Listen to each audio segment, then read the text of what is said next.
তোমার দুটোর মধ্যে বলো তো কোনটার গ্র্যাভিটি বেশি হবে? এখানে একটা পয়েন্ট আছে, আর এখানে একটা পয়েন্ট আছে। এই দুটো যে আছে, এই দুটো পয়েন্টের মধ্যে কোনটার গ্র্যাভিটি বেশি হবে আর কোনটার কম? কোনটা? এটা বেশি হবে গ্র্যাভিটি, এটা তাহলে এটা কম কম।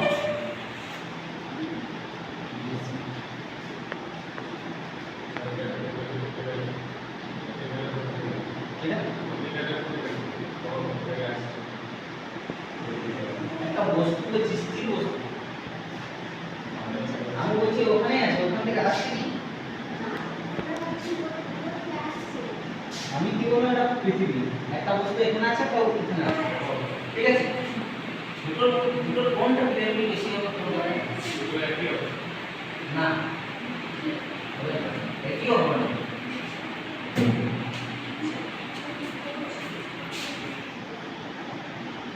একটা জাস্ট সিম্পল এক্সাম্পল, ঠিক আছে?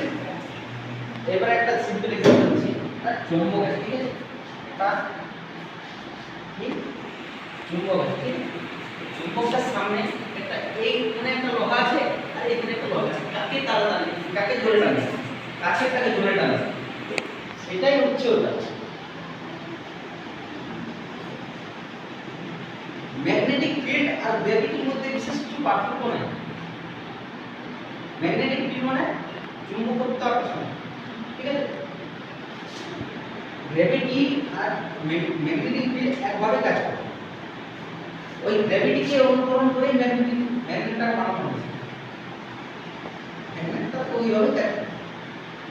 আমি তার উপর বেশি বিশেষ করে নির্ভর করে, এবার যদি কোনো বস্তু সে যদি মনে করো 2.5 গ্রাম হয়, ঠিক আছে? আর এই 2 কেজি হয়, এইখানে উল্টো, হ্যাঁ